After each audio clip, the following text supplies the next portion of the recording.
त्यांनी सांगितलं की येणाऱ्या काळामध्ये तो जो आपल्या जिल्ह्याचा स्थानिक पालकमंत्रीचा सन्मान आहे तो आपल्या जिल्ह्याला मिळेल असं त्यांनी शब्द दिला आहे। महायुतीच्या सरकारच्या स्थापनेच्या दिवशीच मंत्रिमंडळाच्या शपथविधीच्या दिवशी नाराज असलेले भंडाऱ्याचे आमदार नरेंद्र भोंडेकर यांनी पक्ष संघटनेचा उपनेतेपदाचा राजीनामा दिला होता आणि महाराष्ट्रामध्ये एकच खळबळ उडाली होती। आज आपल्यासोबत आता महाराष्ट्र विधानसभेचं हिवाळी अधिवेशन संपलेलं आहे।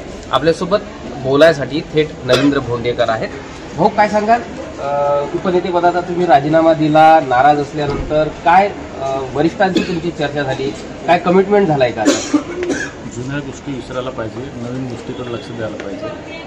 आपण नवीन वर्षामध्ये पदार्पण करतोय आणि नक्कीच शिंदे साहेबांनी मला बोलवलं। आमचा फक्त तेवढाच विषय होता की बस साहेबांनी आम्हाला बोलवून सांगायला पाहिजे आणि त्यांनी बोलवलं आणि योग्य तो सन्मान होईल असं त्यांनी दिलेला शब्द आहे। तो आता आमचा तो काही विषय राहिला नाही, तो राग होता, तो झाला, विषय संपला।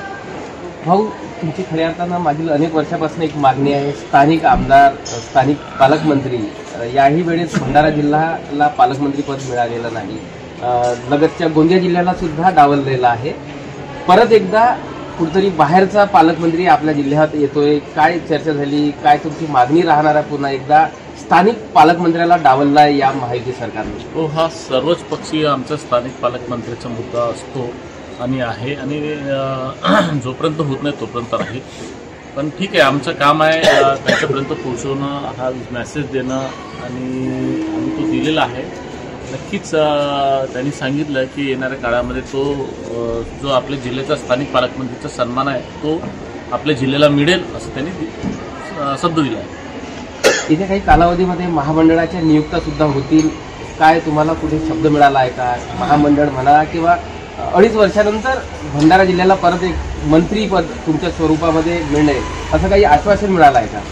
काही गोष्टी मला वाटते जे आतल्या असतात ते आतमध्येच राहू द्यायला पाहिजे। परत ते कमी जास्त झालं तर परत तुम्ही ब्रेकिंग न्यूज चालवाल, त्याच्यामुळे मला असं वाटतं की काही दिवस थांबा, योग्य सन्मान आपल्याला दिसेल। निश्चितच हे होते आमदार भोंडेकर, योग्य सन्मान निश्चितच आपल्याला दिसेल असा एक शब्द कदाचित नेत्यांकडून मिळाला आहे आणि त्याच्या चेहऱ्यावर एक स्माइल बघायला मिळत आहे। प्रशांत देसाई, एबीपी माझा, भंडारा। एबीपी माझा, उघडा डोळे बघा नीट।